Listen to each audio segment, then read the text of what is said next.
Hi everyone, in this clip I'm going to talk about how you can modify your back training in such a way so that you can target your lats more efficiently. In this case, the basic exercises like the deadlift, barbell row and the pull-up are going to be addressed more specifically.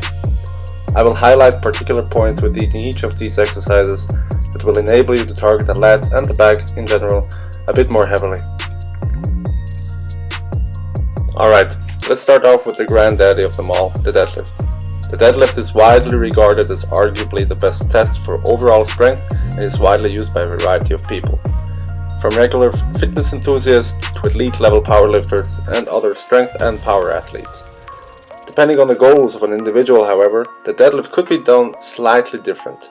In order to target the lats and the spinal erectors a bit more, for instance, you could try to implement Romanian deadlifts or even Romanian deadlifts from a slight deficit a bit more often into your training. Furthermore, keeping the shoulders just slightly in front of the bar during and especially at the end of these exercises, while keeping the bar close to the legs will force the lats to work just a little bit harder. The reason for this is due to the fact that the job of the lats, in this case, is precisely to keep the weight close to the body. Another variation that you could add into your training are pause deadlifts at multiple points of the lift. Pauses can be implemented at any point of the movement, most favorably at points where you would normally struggle with during a regular deadlift. All of this does not imply that regular deadlifts done heavy don't target the lats or that you shouldn't do them at all. However, if your main goal is to put on size on your back, then doing heavy singles, triples or 5 rep maxes on the deadlift on a regular basis will probably not yield the best results for you. This is especially the case if you consider the risk to benefit ratio. Unless you're a competitive powerlifter, there's not necessarily a reason to lift those types of weights in such a way every week. You could use these heavy sets of deadlifts for testing out your current strength level. Another additional and main benefit of the Romanian deadlift is that your hamstrings and your lower back are also targeted a little bit more heavily.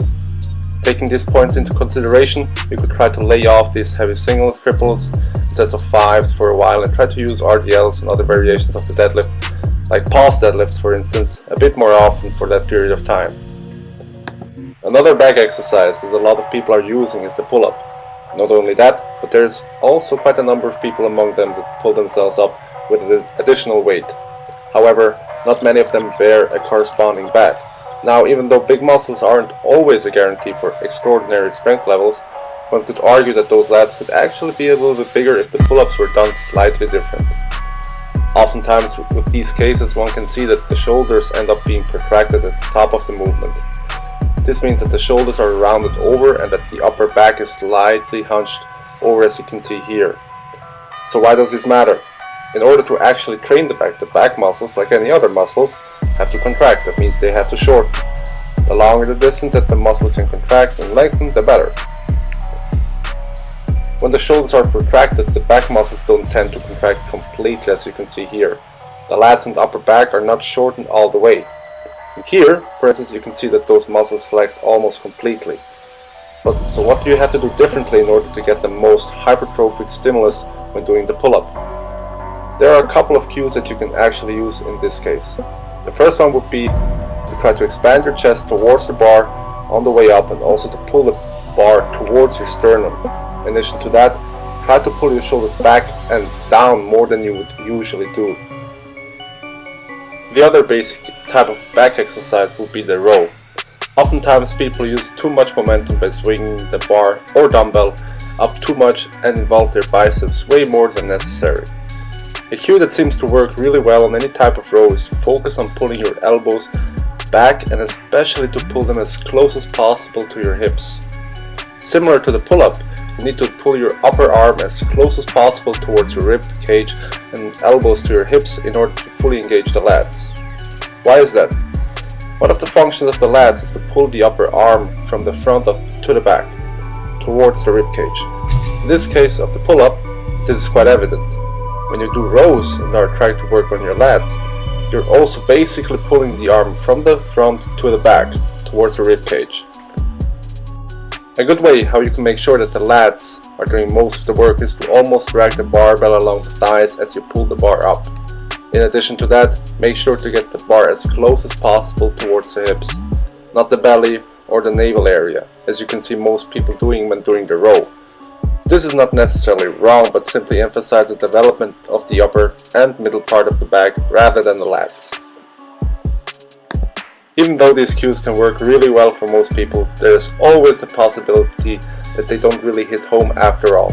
In this case, implementing certain exercises that teach you how to fully contract the lats in particular, by allowing you to isolate them to some degree, can be very useful. This in turn will give you the feeling that you should strive for during the pull-up and the row. When you do these exercises, don't lean back. Stay upright, feet shoulder width apart. Now when you pull the band towards you, remember to pull your elbows close to your rib cage and especially your hips. Once you reach the end position, pull your shoulders back and down and hold that position for about 3 seconds. And squeeze the lats as hard as you can. Don't rush through the movement and especially don't pull by bending your arms too much. It shouldn't exceed much more than 90 degrees. Also, don't pull your shoulders up too much and your elbows too far behind. This would indicate too much usage of the upper back muscles. Another exercise that you can also use before or even after your main back training as a finisher is the straight arm lat pull down. For this exercise, attach the band around the pull-up bar above you. Then put the stick between the band, grab it a bit wider than shoulder width apart, and walk back from the bar. With more or less straight arms, try to pull the stick towards your hip and again hold it for about 3 seconds. If you'd like to find out more about the lat pull downs, make sure to click on the link down below to check out the clip I made about that particular exercise. Alright, so let's wrap things up. In order to get your back bigger, you need to properly stimulate the biggest muscle in that area, namely the lats. Doing the basic back exercises in a way that most trainees do them will probably not give you the best stimulus for growth. In the case of the deadlift, try to implement certain variations into your training regimen. Some of them would include all kinds of snatch deadlifts, Romanian deadlifts, pause deadlifts, and also combinations of them all. Furthermore, try to keep your shoulders slightly in front of the bar during the entire lift.